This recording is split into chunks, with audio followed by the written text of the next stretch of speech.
پھر بھی میری کائنات جو میرے پاس ہے وہ تیری کائنات سے بڑی ہے۔ فرمایا وہ کیسے؟ عرض کی الہی دیکھ، تیری کائنات یہ زمینیں ہیں، یہ آسمان ہیں، عرش ہے، کرسی ہے، یہ 14 طبق، یہ سب تیری کائنات ہے، لیکن تو ان میں نہیں سماتا۔ دل میری کائنات ہے اور تو اس میں سما جاتا ہے، اس لیے جو میری کائنات ہے وہ تیری کائنات سے بڑی ہے۔ اب دل وہ کائنات ہے جس میں پروردگار کی ذات رہتی ہے۔ اب اگر ہم نے دل کو نہیں ٹٹولا، دل کو نہیں زندہ کیا، تو خدا نے قرآن میں کیا فرمایا؟ فرمایا وَلَقَدْ ذَرَأْنَا لِجَهَنَّمَ كَثِيرًا مِنَ الْجِنِّ وَالْإِنسِ، کثیر تعداد جنوں اور انسانوں کی ایسی ہے جن کا ٹھکانہ جہنم ہوگا۔ کیوں جہنم ہوگا؟ ان کا قصور کیا ہے؟ فرمایا لَهُمْ قُلُوبٌ لَا يَفْقَهُونَ بِهَا، میں نے انہیں دل عطا کیے ہیں، وہ اپنے دلوں سے بے خبر ہیں، اس لیے ان کا ٹھکانہ جہنم ہوگا۔ اب قابل غور بات یہ ہے، جو اصلاحی جماعت اور عالمی تنظیم العارفین کا مشن ہے کہ دل کی باخبری کیا ہے اور دل کی بے خبری کیا ہے۔ آپ تمام ذی شعور لوگ بیٹھے ہیں، پڑھے لکھے لوگ بیٹھے ہیں، اس بات کو سمجھیے گا کہ دل کی باخبری کیا ہے اور دل کی بے خبری کیا ہے۔ دل سے بے خبر کا ٹھکانہ جہنم اللہ نے بیان فرما دیا، اور ظاہر ہے جب بے خبر جہنم میں جائے گا تو باخبر کی بخشش ہو جائے گی۔ اب دل کی باخبری کیا ہے اور دل کی بے خبری کیا ہے؟ دل کی بے خبری اب آپ لیں، ایک شخص ہے، وہ ایک دور افتادہ کسی بالکل جسے ہم بیکورڈ کہتے ہیں، وہ ایک بالکل بیکورڈ ایک علاقے میں رہتا ہے، ایک بالکل آخری کونے کے ایک دیہات میں رہتا ہے جہاں کوئی تعلیم نہیں ہے، کوئی شعور نہیں ہے، وہ اپنی صحت کو نہیں جانتا، اپنے جسم کو نہیں جانتا، اسے بس یہی پتا ہے کہ میں نے کھا پی کے زندہ رہنا ہے، ہاتھوں سے کام کرنا ہے اور پاؤں سے چلنا ہے اور زبان سے بولنا ہے اور کانوں سے سننا ہے، لیکن اسے اپنے اندر کا نظام نہیں پتا کہ میرے گردے ہیں نہیں ہیں، گردے ہیں تو کدھر ہیں، ان کا کام کیا ہے، پھیپھڑے ہیں نہیں ہیں تو کدھر ہیں، ان کا کام کیا ہے، میدا ہے نہیں ہے تو اس کا کام کیا ہے، دل ہے نہیں ہے اس کا کام کیا ہے، ہوتا کدھر ہے یہ اسے نہیں پتا۔ اب وہ دل سے بے خبر ہے، دل سے بے خبر ہے، لیکن وہ نماز پڑھتا ہے، روزہ رکھتا ہے، تسبیحات ادا کرتا ہے، اذکار و وظائف کرتا ہے، خدا ترسی کرتا ہے، خدا کے ذکر میں مگن رہتا ہے، ہر وقت باوضو، ہر وقت صاف ستھرا پاکیزہ ہو کر رہتا ہے۔ اب کیا اس کا ٹھکانہ جہنم ہوگا؟ کیوں بھائی اس کا ٹھکانہ جہنم ہوگا؟ تھوڑا سا بول دیں، اونچا نہیں، تھوڑا آہستہ بول دیں، اس کا ٹھکانہ جہنم ہوگا۔ خدا تو کہہ رہا تھا کہ جو دل سے بے خبر ہے اس کا ٹھکانہ جہنم ہوگا۔ اب دل کی بے خبری کیا ہے؟ اب آپ دوسری طرف آئیں، ایک شخص ہے، وہ ڈاکٹر ہے، اس نے کئی سال امراض قلب کی مہارت میں صرف کیے ہیں، ماہر امراض قلب ہے، دل کی بیماریوں کا ڈاکٹر ہے، سائنس کے ساتھ ٹیکنالوجی کے ساتھ وہ علاج کرتا ہے۔ اب اس کے پاس ایک مشین ایسی ہے کہ جس کے کچھ آلے وہ ہمارے سینے پہ لگاتا ہے، ہمارے بازوؤں پہ لگاتا ہے، ہماری ٹانگوں پہ لگاتا ہے، ECG کی مشین میں ساری ہمارے قلب کی کیفیت کھل کے سامنے آ جاتی ہے۔ ایک تھوڑا سا محلول وہ ڈاکٹر ہمارے وجود میں انجیکٹ کرتا ہے اور اس کے کمپیوٹر کی سکرین پہ ہمارے دل کی چھوٹی چھوٹی نسیں، چھوٹی چھوٹی وینز، چھوٹی چھوٹی رگیں وہ دھڑکتی اور پھڑکتی اسے دکھائی دیتی ہیں۔ اب وہ دل سے باخبر ہے، دل سے باخبر ہے، لیکن اللہ کو نہیں مانتا، رسول اللہ کو نہیں مانتا، کتاب اللہ کو نہیں مانتا۔ کیا وہ جنتی ہے؟ دل سے تو وہ باخبر تھا، اب جہنمی کیوں ہوا؟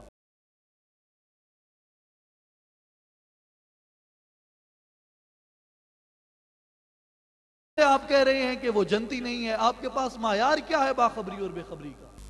قابل غور بات ہے میرے مسلمان بھائیوں کہ قرآن کی آیت ہے وَلَقَدْ ذَرَأْنَا لِجَهَنَّمَ كَثِيرًا مِنَ الْجِنِّ وَالْإِنسِ لَهُمْ قُلُوبٌ لَا يَفْقَهُونَ بِهَا، کثیر تعداد جنوں اور انسانوں کی ایسی ہے جن کا ٹھکانہ جہنم محض اسی وجہ سے ہوگا کہ وہ اپنے دلوں سے بے خبر ہیں۔ آگے بھی آیت چلتی ہے، میں اس کی تفصیل میں نہیں جاتا، ان کا ٹھکانہ جہنم ہے۔ اگلی آیت کا اشارہ بھی اسی طرف ہے، ان کا ٹھکانہ جہنم ہے۔ اب دل کی باخبری کیا ہے اور بے خبری کیا ہے؟ باخبر کو تم جہنمی کہہ رہے ہو، بے خبر کو تم جنتی کہہ رہے ہو، تمہارے پاس معیار کیا ہوگا اس کا؟ میرے دوستو یاد رکھیں، دل گوشت کے اس لوتھڑے کا نام نہیں ہے، دل گوشت کے اس چھوٹے سے لوتھڑے کا نام نہیں ہے جس سے ہم نے بے خبر یا باخبر ہونا ہے۔ دل کیا ہے؟ عارفوں کے سلطان حضرت سلطان باہو رحمت اللہ علیہ فرماتے ہیں، دل چیست دل وسیع از چہاردہ طبقات۔ دل کیا ہے؟ دل 14 طبقوں سے بھی زیادہ وسیع ہے۔ دل دریا سمندروں ڈونگے کون دلا دیا جانے ہوں، وچے بیڑے وچے جھیڑے وچے ونج مہانے ہوں، تے 14 طبق دل دے اندر تمبو وانگن تانے ہوں۔ کہ جس طرح ایک وسیع و عریض میدان ہو، ایک کھلا میدان ہو، اس میں کوئی اوٹ نہ ہو، کوئی ٹیلا نہ ہو، کوئی درخت نہ ہو، کوئی چھاؤں نہ ہو، تم اتنے بڑے وسیع و عریض میدان میں ایک چھوٹا سا تمبو گاڑ دو، اتنے بڑے میدان میں اس ایک چھوٹے سے تمبو کی کوئی حیثیت ہوگی؟ نہیں۔ آپ اسی طرح فرماتے ہیں کہ انسان تیرا جو قلب ہے، تیرا جو دل ہے، وہ اتنا بڑا ہے، اتنا کشادہ ہے، اتنا وسیع ہے کہ آسمان زمینیں یہ 14 طبق اگر اٹھا کے تیرے دل کی وسعت میں رکھ دیے جائیں تو یوں لگے گا ایک وسیع و عریض میدان میں ایک چھوٹا سا تمبو گاڑ دیا گیا ہے۔ تیرا دل تو اتنا وسیع ہے، دل کی وسعت یہ کیوں ہے؟ اس لیے کہ دل کے اندر کائنات کا خالق و مالک جلوہ گر ہے۔ دل کی باخبری یہ ہے کہ ہمیں اس مالک کائنات کی، اس خالق کائنات کی معرفت نصیب ہو جائے، اس کی پہچان نصیب ہو جائے، اس کا قرب نصیب ہو جائے، اس کا وصل نصیب ہو جائے۔ یہ دل کی باخبری ہے، اور اس کی ذات سے غافل ہو جانا، اس کے انوار و تجلیات سے محروم ہو جانا، اس کے وصل سے محروم ہو جانا، اس کے قرب کو نہ حاصل کر سکنا، یہ دل کی بے خبری ہے۔ اس کی ذات تک رسائی باخبری ہے، اور اس کی ذات سے دور ہو جانا یہ بے خبری ہے۔ اب جو دور ہو گیا، جو قلب میں نہیں جھانک سکا، جس کو کوئی ایسا آلہ یا ایسا رہنما نہیں ملا جس نے اسے اس کے قلب سے آشنا کر دیا ہو، اللہ نے فرمایا وَلَقَدْ زَرَعْنَا لِجَهَنَّمَ، ان کا ٹھکانہ جہنم ہوگا۔ اب جہنم ان کا ٹھکانہ، یہ ایک بات ہو گئی، لہم قلوب لا یفقہون بہا، اس لیے ٹھکانہ ہوگا کہ وہ اپنے قلب سے بے خبر ہو گئے۔ اس سے آگے اللہ نے فرمایا وَلَهُمْ أَعْيُنٌ لَا يُبْصِرُونَ بِهَا، اس لیے بھی جہنم ہوگا کہ میں نے انہیں آنکھیں عطا کی ہیں، وہ ان آنکھوں سے دیکھتے نہیں۔ وَلَهُمْ آذُنٌ لَا يَسْمَعُونَ بِهَا، میں نے انہیں کان عطا کیے ہیں، وہ ان کانوں سے سنتے نہیں، وہ اس لیے جہنمی ہوں گے۔ اب ایک معیار مقرر کریں کہ جو ان آنکھوں سے اندھا ہے، کیا مطلب ہے قرآن کی آیت کا کہ اس کا ٹھکانہ جہنم ہوگا؟ جو ان کانوں سے بہہ رہا ہے، کیا اس کا ٹھکانہ جہنم ہوگا؟ قرآن کی آیت ہے کہ میں نے آنکھیں دی ہیں، وہ ان سے دیکھتے نہیں، میں نے کان عطا کیے ہیں، وہ ان سے سنتے نہیں۔ کیا جس کے پاس یہ ظاہر کی آنکھ نہیں ہے اس کا ٹھکانہ جہنم ہے؟ کیا جس کے پاس ظاہر کے کان نہیں ہے، جو بہہ رہا ہے، اس کا ٹھکانہ جہنم ہے؟ نہیں۔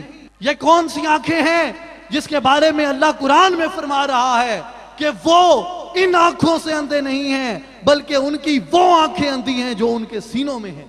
وَإِنَّهَا لَا تَعْمَى الْأَبْصَارُ وَلَكِنْ تَعْمَى الْقُلُوبُ الَّتِي فِي الصُّدُورِ، وہ ان آنکھوں سے اندھے نہیں ہیں جو ظاہر میں ہیں، بلکہ وہ ان آنکھوں سے اندھے ہیں جو ان کے دل میں ہیں۔ دل کی آنکھوں سے اندھے ہیں، دل کے کانوں سے بہرے ہیں۔ اب خدا کیا آگے کیا فرما رہا ہے؟ اولئک کالانعام، وہ لوگ جانوروں کی مثل ہیں، وبل ہم اضل، بلکہ جانوروں سے بھی بدتر ہیں۔ جب انسانیت حیوانیت سے بدتر ہو جاتی ہے تو یاد رکھیں اس کے لیے یہ جہان بھی جہنم بن جاتا ہے، اور اس کے لیے آخرت کا جہان بھی جہنم ہے۔ اب ہمیں دیکھنا یہ ہے آج کے حالات کے تناظر میں کہ آج ہم کس صفت میں زندگی گزار رہے ہیں. آج ہمارا یہ انسانی معاشرہ ان تمام گناہوں کا، ان تمام برائیوں کا مرتکب کیوں ہے؟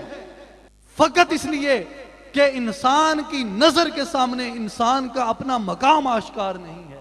انسان کو یہ نہیں خبر کہ مجھے اشرف المخلوقات کیوں بنایا گیا. انسان کو یہ نہیں خبر کہ مجھے ملائکہ نے سجدہ کیوں کیا. جب انسان کو یہ خبر ہی نہیں ہے تو وہ انسان کہے گا. اب جب اسے انسانیت کی خبر نہیں ہے، اسے انسانیت کی قدر کیسے ہوگی؟ قدر تو تب پڑتی ہے جب خبر ہوتی ہے. ایک بچہ ہے چھوٹا سا، وہ ابھی چل بھی نہیں سکتا، صرف گھٹنوں کے بل وہ چلتا ہے. اب اسے نہیں پتا کہ آگ کیا ہے، اسے نہیں پتا کہ سانپ کیا ہے، وہ چلا جاتا ہے آگ میں.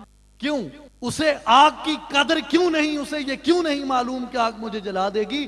اس لیے کہ اسے آگ کے مقام کی اور آگ کی صفات کی خبر نہیں. جب خبر نہیں ہے تو قدر کیسے ہوگی؟ قدر تو تب ہوگی جب خبر ہوگی. ایک کسی ذی شعور آدمی کو چھوٹی سی ٹکیا سونے کی مل جائے، کیا وہ کسی کو دکھائے گا کہ بھائی مجھے یہ سونے کی چھوٹی سی ٹکیا ملی ہے؟ کیوں میرے بھائی؟ لیکن اگر ایک بے خبر بچے کو مل جائے تو اس کے کیا بعید ہے کہ وہ اسے اٹھا کے گندگی کے نالے میں پھینک دے، وہ اسے اٹھا کے گندگی کے ڈھیر پہ پھینک دے. کیوں؟ اس قدر، اس سونے کی قدر اس بچے کو کیوں نہیں ہے؟ اس لیے کہ اس بچے کو سونے کی خبر نہیں ہے. خبر ہوتی تو اسے گندگی کے ڈھیر پہ نہ پھینکتا، اسے گندے نالے میں نہ پھینکتا. اس لیے کہ اسے خبر نہیں ہے، وہ پھینک رہا ہے. آج ہم اپنی زندگی کو دیکھیں، ہم کیوں انسانیت کی تذلیل کر رہے ہیں؟ ہم کیوں انسان سے منافقت کرتے ہیں؟ ہم کیوں انسان کا خون بہاتے ہیں؟ ہم کیوں انسان سے حسد کرتے ہیں؟ ہم کیوں کسی پہ بہتان لگاتے ہیں؟ کیوں ہم جھوٹ بولتے ہیں؟ اس لیے کہ ہمیں انسانیت کی قدر نہیں ہے. قدر کیوں نہیں ہے؟ کہ ہمیں انسانیت کی خبر نہیں ہے. خبر کیا ہے انسانیت کی؟ کہ انسان اپنے اندر جھانک. اپنے اندر جب جھانکے گا تو اندر کون ہے؟ مجھے ایک بات بتائیں کہ یہ میرے ظاہر کی آنکھیں ہیں، ان سے میں کیا دیکھتا ہوں؟ ان سے میں کیا دیکھتا ہوں؟ ان سے میں کیا دیکھتا ہوں؟ ظاہر کو. جو کچھ ظاہر میں ہے اسے میں کس سے دیکھوں گا؟ ان آنکھوں سے. جب یہ آنکھ کھلے گی تو یہ کس کس چیز کا نظارہ کرے گی؟ جو کچھ ظاہر میں ہے اور میرے سامنے ہے. اب دل کی بھی آنکھ ہے جو قرآن کی آیت سے ثابت ہے. قرآن کی آیت سے ثابت ہے دل کی آنکھ. جب دل کی آنکھ کھلے گی تو دل کی آنکھ کیا دیکھے گی؟ جو کچھ دل میں ہے، جو کچھ. اب ظاہر کی آنکھ وہ کچھ دیکھ رہی ہے جو آنکھ کے سامنے ظاہر میں ہے. اب باطن کی آنکھ کیا دیکھے گی؟ جو کچھ انسان کے باطن میں ہے. اور انسان کے باطن میں کون ہے؟ انسان کے باطن میں کون ہے؟ اب باطن کی آنکھ کسے دیکھے گی؟ اب وہ باخبری نصیب ہوئی یا نہ ہوئی؟ انسانیت کی خبر پڑی یا نہ پڑی؟ اب جب خبر پڑ گئی ہے تو قدر بھی ہوگی. جب مجھے یہ پتہ چل گیا ہے، جب مجھے یہ پتہ چل گیا ہے کہ انسانیت کیا ہے، بھائی میرے اندر کون ہے، جب کسی کو یہ پتہ چل جائے گا کہ میرے اندر وہ ذات وحدہ لا شریک جلوہ فرما ہے، جب کسی کو یہ اندازہ ہو جائے گا کہ میرے دل کے اندر وہ خالق کائنات رہ رہا ہے، تو میاں محمد بخش یوں ہی نہیں کہہ رہے کہ مسجد ڈا دے، مندر ڈا دے تے ڈا دے جو کچھ ڈیندا، پر کسے دا دل نہ ڈھامی رب دلاں وچ رہندا. جب یہ پتہ چل جائے گا کہ رب کی ذات دل میں رہتی ہے، جب کوئی منافقت کرے گا کسی سے، اس بشر کو یہ تکلیف ہوگی کہ نہیں ہوگی کہ یار یہ کس سے منافقت کر رہا ہے؟ آپ اس کی ایک مثال لیں. شاید شہروں میں ایسا ماحول نہیں ہوتا، عمومی طور پہ دیہاتوں میں ہمیں ایک ماحول دیکھنے کو ملتا ہے کہ ایک زمیندار کے نوکر جب دوسرے زمیندار کے نوکر کو مارتے ہیں، اب وہ ضد نوکروں کی نہیں رہتی، وہ ضد اب نوکروں کے مالکوں کی، زمینداروں کی بن جاتی ہے. اب وہ بدلہ لینے کے لیے جاتے ہیں. کیوں بدلہ لے رہے ہیں؟ بھائی اس میرے نوکر تے ہاتھ چکے ہیں، انہیں میرے نوکر تے ہاتھ چکے ہیں. کچھ بھی سی نوکر تے میرا سی، کچھ بھی سی انہیں کوئی بھی غلطی کیتی ہے، انہیں کوئی بھی جرم کیتا ہے، نوکر تے میرا سی. انہوں نے ہاتھ کیوں چکے ہیں؟ بندہ غلام کو کہتے ہیں، عبد غلام کو کہتے ہیں. جب ہم عبد سے منافقت کریں گے تو وہ کس کی ذات سے ہم کر رہے ہیں؟ بھائی کچھ بھی ہو عبد تو اس کا ہے، کچھ بھی ہو عبد تو اس کا ہے. جب ہم کسی کو گالی دیتے ہیں تو ہم کسے گالی دیتے ہیں؟ ہم اسے نہیں گالی دے رہے ہوتے کہ جو سامنے کھڑا ہے، ہو سکتا ہے کہ جو نوکر کو گالی دے رہے ہیں وہ زمیندار اپنے پہ لے رہا ہو، بھائی نوکر تو میرا تھا۔ بندے کو جب ہم گالی دے رہے ہوتے ہیں تو ہمارے سامنے یہ بات نہیں آتی کہ یار اس کے اندر کون بیٹھا ہے۔ جب ہم بندے سے منافقت کر رہے ہوتے ہیں یہ خبر نہیں ہوتی کہ ہم کس سے منافقت کر رہے ہیں۔ جب کسی کو اس مقام کی خبر ہو جائے کہ میرے وجود یہ کیا ہے، دودھ وجود تیرے وچ سونا تے ایویں نظر نہ آوے، ریت وجود تیرے وچ سونا، یہ ریت کا وجود ہے، مٹی کا وجود ہے، ریت وجود تیرے وچ سونا ایویں نظر نہ آوے، کیسے نظر آتا ہے؟ حضور سلطان العارفین فرماتے ہیں کہ راتیں جاگیاں کچھ نہیں بندا جے مرشد جاگ نہ لائی۔ اس کے لیے جب ایک نگاہ کامل ہمارے قلب پہ پڑتی ہے، ہمارا قلب بیدار اور زندہ ہو جاتا ہے۔ جب ہمارا قلب زندہ و بیدار ہو جاتا ہے، اب ہمیں اپنے قلب کی خبر ہو جاتی ہے۔ جب اپنے قلب کی خبر ہوتی ہے گویا ہمیں انسانیت کی خبر ہو گئی ہے۔ جب ہمیں انسانیت کی خبر ہو جائے گی اب ہمیں انسانیت کی قدر بھی ہو جائے گی۔ اب جب کسی کو یہ مقام پتہ چلے گا کہ میرے قلب میں تو وہ ذات جلوہ گر ہے، تو پھر اس کے سامنے جب حضرت انسان کوئی بھی ہے، چھوٹا ہے، بڑا ہے، مسلمان ہے، غیر مسلم ہے، گورا ہے، کالا ہے، عربی ہے، اجمی ہے، عورت ہے، مرد ہے، کوئی بھی ہے، وہ جب اس کے سامنے آئے گا سب سے پہلے اس کے وجود میں، اس کی فکر میں، اس کے خیال میں یہی خبر پیدا ہو جائے گی کہ بھائی میرے سامنے کون آ گیا ہے، اس کے اندر کون جلوہ گر ہے۔ اب آپ مجھے یہ بات بتائیں کہ جب اسے یہ پتہ چل جائے گا کہ اس کے اندر کون ہے، اب وہ اس سے منافقت کرے گا؟ بولیں، اب وہ منافقت کرے گا، جھوٹ بولے گا، اس پہ الزام تراشی کرے گا، اس پہ بہتان لگائے گا، اس سے حسد کرے گا، اس سے منافقت کرے گا؟ کیوں نہیں؟ کیونکہ اسے انسانیت کی خبر ہو گئی ہے، اپنے اندر کے مقام سے آشنائی نصیب ہو گئی۔ اب آپ اس سے تھوڑا آگے بڑھیں، میں بالکل آخری گزارشات عرض کر رہا ہوں، تھوڑا سا زندہ اور جاگ کر بیٹھیں کہ اس کا دائرہ آپ تھوڑا سا وسیع کریں۔ فرد سے بات چلی ہے، فرد سے ہی آگے بڑھنی ہے، فرد سے اس نے معاشرے تک جانا ہے۔ جب یہ اہل محفل جتنے بھی بیٹھے ہیں، میں خدا کے حضور یہ دعا کرتا ہوں کہ اللہ ہم سب کو انسانیت کے اس مقام سے آشنائی عطا فرمائے۔ جب ہم اہل محفل کو وہ آشنائی نصیب ہو جائے گی تو اب ہم جہاں بھی ہوں گے، جیسے بھی ہوں گے، کہیں بھی ہوں گے، کیا ہم کسی سے منافقت کریں گے؟ فقط اس کی ذات کو سامنے رکھ کے کہ یار اس کے اندر کون ہے؟ پروردگار۔ اب ہم اس سے منافقت کریں گے؟ بڑے خاموش ہو گئے، لگتا ہے ڈر گئے ہیں۔ کیا ہم اس سے منافقت کریں گے؟ بہتان لگائیں گے، حسد کریں گے، کینہ رکھیں گے، تکبر کریں گے، قتل و غارت کریں گے، فتنہ فساد کریں گے؟ نہیں۔ اصلاح ہوئی یا نہیں ہوئی؟ لیکن کہاں سے ہوتی ہے یہ اصلاح؟ یہ اصلاح فقط نگاہ سے ہوتا ہے فیصلہ دل کا۔ خرد کے پاس خبر کے سوا کچھ اور نہیں، اور تیرا علاج نظر کے سوا کچھ اور نہیں۔ اس کے لیے کسی نگاہ کامل کی ضرورت ہے۔ اب آپ تھوڑا سا آگے آئیں، آپ اہل محفل سے نکلیں اور لاہور کا احاطہ کر لیں۔ اگر اہلیان لاہور کے اندر یہ خبر پیدا ہو جاتی ہے، یہ قدر پیدا ہو جاتی ہے کہ میاں میں صرف اسی مادی وجود کا ڈھانچہ نہیں ہوں، جو مسجود ملائک انسان تھا وہ تو اس کے اندر ہے۔ مجھے ایک شعر یاد آ رہا ہے اقبال کا کہ الجھن نہ ہو تجھے تو کھول کر کہہ دوں ذرا، وجود حضرت انسان نہ روح ہے نہ بدن۔ جب اہلیان لاہور میں یہ فکر پیدا ہو جائے گی، یہ شعور آ جائے گا، یہ خبر آ جائے گی، ہوگا انسانیت کی قدر آ گئی ہے۔ اب آپ تھوڑا سا اس کا دائرہ اور وسیع کریں۔ اب آپ پاکستان کا احاطہ کر لیں، آپ پاکستان کا احاطہ کر لیں۔ جب اہلیان پاکستان اس شعور سے آشنا ہو جائیں گے، اپنے قلب سے آشنا ہو جائیں گے، اس نسخہ کیمیا سے اپنے ظاہر و باطن کو زندہ کر دیں گے، کیونکہ زندگی زندہ دلی کا نام ہے، مردہ دل کیا خاک۔ جب اہلیان پاکستان کو وہ انسانیت کا شعور، وہ روحانی شعور انسانیت کا پتہ چل جائے گا، اب کیا پورے پاکستان میں منافقت رہے گی؟ رہے گی؟ مجھے مشکوک مت کریں، تھوڑا اونچا بول دیں، منافقت رہے گی؟ کہیں کوئی فتنہ فساد ہوگا، کوئی جھوٹ کینہ بغض تکبر حسد ہوگا، کوئی فتنہ فساد، کوئی قتل و غارت ہوگی؟ نہیں ہوگی۔ کیوں نہیں ہوگی؟ کہ انسان کا وہ روحانی شعور بیدار ہو گیا۔ اب میں آپ کو ایک تاریخی اعلان کر دوں آج یہاں پہ، ذہن نشین کر لیں یہ بات، کہ یہ تنظیم اور یہ تحریک، اس کا دائرہ کار فقط متوسلین، معتقدین اور مریدین حضرت سلطان باہو تک محدود نہیں ہے۔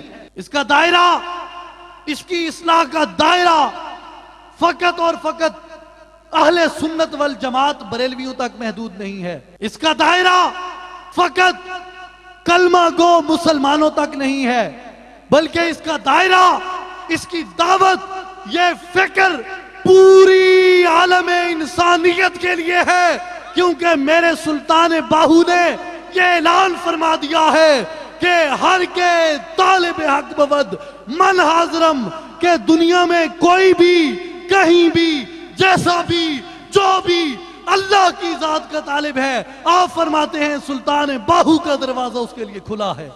اور یہ بات آپ ذہن میں رکھیں کہ ہماری یہ دعوت عالم انسانیت کے لیے ہے۔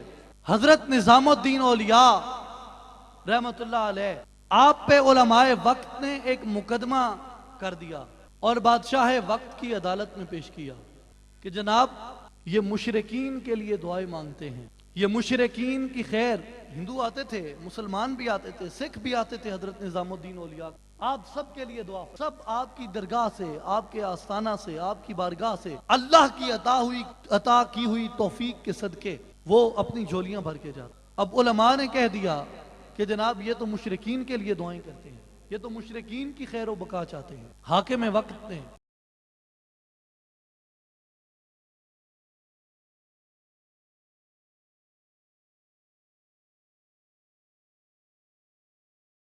کہتے ہیں، مقدمہ پڑھا گیا، سنایا گیا تفصیل کے ساتھ۔ بادشاہ نے کہا کہ آپ مشرکین، آپ پہ الزام ہے کہ آپ نظام الدین اولیاء علیہ رحمہ نے کہا کہ میں مشرکین کے لیے دعا نہیں مانگتا۔ انہوں نے کہا کہ آپ کفار کے لیے دعا مانگتے ہیں۔ آپ نے کہا میں کفار کے لیے دعا نہیں مانگتا۔ انہوں نے کہا آپ ہندوؤں کے لیے دعا مانگتے ہیں؟ آپ نے فرمایا نہیں۔ آپ سکھوں کے لیے دعا مانگتے ہیں؟ آپ نے کہا نہیں۔ پھر انہوں نے کہا کہ آپ عیسائیوں کے لیے دعا مانگتے ہیں؟ آپ نے کہا نہیں۔ انہوں نے کہا آپ مسلمانوں کے لیے دعا مانگتے ہیں؟ آپ نے جواباً فرمایا جی نہیں۔ اب کیس آپ کے خلاف مضبوط ہو گئی۔ آپ کرتے تھے، ہر کسی کو پتا تھا کہ آپ دعا مانگتے ہیں، لوگ جھولیاں بھر بھر کے جا رہے ہیں فیض۔ تو انہوں نے کہا جناب، آپ نے فرمایا میں کسی ہندو کے لیے، کسی مشرک کافر کے لیے، کسی مسلمان کے لیے، کسی مومن کے لیے دعا نہیں مانگ۔ میرے پاس جو بھی آتا ہے، میں نے دعا کا معیار یہ رکھا ہے کہ پہلے یہ دیکھتا ہوں کہ یہ میرے یار کی مخلوق ہے یا نہیں ہے۔ جب مجھے یہ تصدیق ہوتی ہے کہ یہ میرے یار کی ہی مخلوق ہے، یہ پروردگار کی مخلوق ہے، تو پھر میں بلا امتیاز، بلا تفریق اس کے لیے دعا مانگتا ہوں۔ یہ اولیاء کرام کا مشن ہے، یہ عالم انسانیت کے لیے ہے۔ اب ہم نے احاطہ کیا تھا پاکستان کا، اب آپ تھوڑا سا اس کا احاطہ مزید وسیع کریں، عالم انسانیت کے اندر آپ اس بات کو لے جائیں۔ عالم انسانیت کے اندر، دنیا کے تمام افراد کے اندر، افراد کے ہاتھوں میں ہے اقوام کی تقدیر۔ ہر فرد ہے ملت کے مقدر کا ستارہ۔ جب ایک ایک فرد کے پاس، ایک ایک انسان کے پاس یہ شعور کی روشنی جب پہنچ جائے گی، اب آپ مجھے بتائیں کہ کیا پوری دنیا کے اندر، پوری انسانی کائنات کے اندر کیا فساد ہوگا؟ کوئی منافقت ہوگی؟ کوئی جھوٹ تکبر حسد ہوگا؟ کوئی قتل و غارت ہوگی؟ کہیں عصمت دری ہوگی؟ دنیا میں امن آ جائے گا، دنیا میں استحکام آ جائے گا۔ اس کا طریقہ کیا ہے؟ فقط اور فقط یہ ہے کہ اپنے قلب کی طاقت کو، اپنی روحانی طاقت کو زندہ اور بیدار کرو۔ جب تک وہ نہیں ہوتی، خدا واضح طور پہ فرما رہا ہے وَلَا تُطِعْ مَنْ أَغْفَلْنَا قَلْبَهُ عَنْ ذِكْرِنَا، اس کی اطاعت ہرگز نہ کرو جس کا دل میرے ذکر سے، میری یاد سے غافل ہو گیا۔ ہم اہل کائنات کو، انسانیت کو کیوں یہ دعوت دیتے ہیں؟ ہر تفریق سے بالا تر ہو کر، اس لیے کہ ہمارا رب فقط رب المسلمین نہیں ہے، ہمارے رسول فقط رحمت للمسلمین نہیں ہے، ہمارا رب رب العالمین ہے، ہمارے رسول رحمت للعالمین ہے، تمام جہانوں کے لیے رحمت ہے۔ اور جب یہ شعور آ جائے گا تو پھر آپ مجھے بتائیں کہ دنیا میں کہاں یہ منافقت اور یہ منافرت رہے گی؟ نہیں رہے گی. یہ سب فتنے، یہ سب فساد، یہ سب خونریزیاں یہ ختم ہو جائیں گے، یہ دور ہو جائیں گے. اور اسی لیے ہم خدا را، میں آپ تمام حاضرین محفل کو یہ دعوت دیتا ہوں، بالخصوص یہاں بیٹھے ہوئے اپنے نوجوان بھائیوں کو، نوجوانوں کو میں یہ دعوت دیتا ہوں کہ در جوانی توبہ کردن شیوائے پیغمبری، کہ جوانی میں توبہ کرنا، اللہ کے دین کے لیے اپنے آپ کو وقف کرنا، اللہ کے دین کے اس علم کو بلند کرنا، اللہ کے اس پیغام کو عالم انسانیت میں پہنچانا. جوانی میں یہ انبیاء کا شیوا ہے، انبیاء کی سنت ہے. در ضعیفی گرگ ظالم می شود پرہیزگار. ضعیفی کی کیا بات کرتے ہو؟ ضعیفی میں جا کے تو بھیڑیا بھی ظلم چھوڑ دیتا ہے. در جوانی توبہ کردن شیوائے پیغمبری، در ضعیفی گرگ ظالم می شود پرہیزگار. میں آپ کو یہ دعوت دیتا ہوں کہ خدا را آئیں، اس جماعت کے اور اس تنظیم کے اس مشن کو سمجھیں جو عالم انسانیت کی فلاح کا، عالم انسانیت کی بقا کا، عالم انسانیت کے اندر ایک استحکام کا، ایک مکمل امن کا جو درس دیتا ہے. آپ دیکھیں رسول اللہ صلی اللہ علیہ وسلم نے کس چیز کا درس دیا. اگر آپ مسلمانوں کا اور غیر مسلموں کا یہ امتیاز برتتے تو پھر آپ یہودیوں کے، ان کی اولادوں کے سامنے اپنی چادریں کیوں بچھاتے؟ ان سے یہ آپ کا پیار و محبت اس بات کی دلیل ہے کہ ہم نے تمام تعصبات سے، تمام تقسیموں سے بالاتر ہو کر اللہ کی معرفت اور اس کی پہچان کی اس دعوت کو انسانیت میں فروغ دینا ہے. اور اس کے لیے آپ دیکھیں، میں بالکل آخری بات گزارش کرتا ہوں کہ آج دنیا کے اندر اس محسن کائنات کا، ان کی شان میں گستاخی کی جا رہی ہے جس نے انسان کو انسان بننے کا ڈھنگ سکھایا، جنہوں نے انسانیت کے تقاضوں سے ہمیں آشنا کیا اور یہ بتایا کہ انسان ہے کیا، انسان کی قدر کیا ہے، انسان کا رتبہ کیا ہے، انسان کا مقام و مرتبہ کیا ہے. آج ان کی ذات اقدس پہ ہاتھ اٹھ رہے ہیں. کیوں اٹھ رہے ہیں؟ اس کا ذمہ وار اور قصوروار میں انہیں نہیں، وہ تو ہیں ہی ہیں، مگر ان سے زیادہ میں ان کو سمجھتا ہوں جنہوں نے ان کو بھی اس دائرہ اسلام میں لانے کی بجائے اپنوں کے اوپر کفر کے فتوے لگائے اور اپنوں کو دائرہ اسلام سے خارج قرار دیا. اگر یہ منافرت اور یہ تقسیم ہمارے اپنے اندر نہ ہوتی تو شاید ہم ان کو بھی قریب کر لیتے. اور ابلیس کی تو سوچ ہی یہی ہے، جسے علامہ اپنے ایک شعر میں یوں بیان کرتے ہیں کہ ہے یہی بہتر الہیات میں الجھا رہے، یہ کتاب اللہ کی تعویلات میں الجھا رہے. خدا را یہ وقت فکر کا نہیں، عمل کا وقت، سوچنے کا نہیں، کرنے کا وقت. آپ جہاں جائیں، جہاں بیٹھیں، عزیزوں میں، اقارب میں، رشتہ داروں میں، دوستوں میں جہاں بیٹھیں، خدا را یہ ایک فردن فردن ایک انقلاب ہے، ایک فردن فردن انقلاب ہے. اور اس انقلاب کی جو بنیاد ہے یہ وہ بنیاد ہے جو میرے آقا علیہ السلام نے آج سے 1400 سال پہلے رکھی تھی، فرد کی اصلاح سے. آپ اس پیغام کو سمجھیں، اس دعوت کو سمجھیں جو اولیاء کرام کے آستانہ عالیہ سے یہ جماعت اور یہ تنظیم دے رہی ہے، ہر قسم کے تعصب سے پاک ہو کر. اور میں آپ کو یہ واضح طور پہ بتا دوں، ہم آپ سے کوئی چندہ نہیں مانگتے، کوئی فنڈ نہیں مانگتے، ہمارے کوئی مطالبہ نہیں ہے آپ سے، ہم کچھ بھی نہیں مانگتے. اگر ہم مانگتے ہیں تو فقط آپ کی اپنی اصلاح مانگتے، ہم مانگتے ہیں تو آپ کے نفس کا تزکیہ، آپ کے قلب کا تصفیہ، آپ کی روح کی بیداری، آپ کے سینے کی روشنی ہم مانگتے ہیں. اس کے علاوہ کچھ نہیں مانگتے ہم آپ سے. خدا را آئیں، اگر آج بھی ہم نے اس پرچم مصطفی صلی اللہ علیہ وسلم کی، اس دین الہی کی، اس پروردگار کے اس عظیم دین کی اگر آج بھی ہم اپنے ان کندھوں پہ حفاظت نہ کر سکے تو اولئک کالانعام، ہم جانوروں کی مثل ہوں گے، وبل ہم عدل، جانوروں سے بھی بدتر. اور سلطان العارفین نے یہی دعوت دی ہے کہ گر آئی در باز است، گر نہ آئی حق بے نیاز است. اگر آئے تو دروازہ کھلا ہے، اگر نہ آئے تو پروردگار تیرا محتاج نہیں، اسے کسی کی نیاز مندی نہیں ہے. میں یہی دعوت دوں گا کہ آئیں. سلطان العارفین نے یہ پیغام دے دیا ہے کہ ہر کے طالب حق بود من حاضرم. دنیا میں کوئی بھی اللہ کا طالب ہے.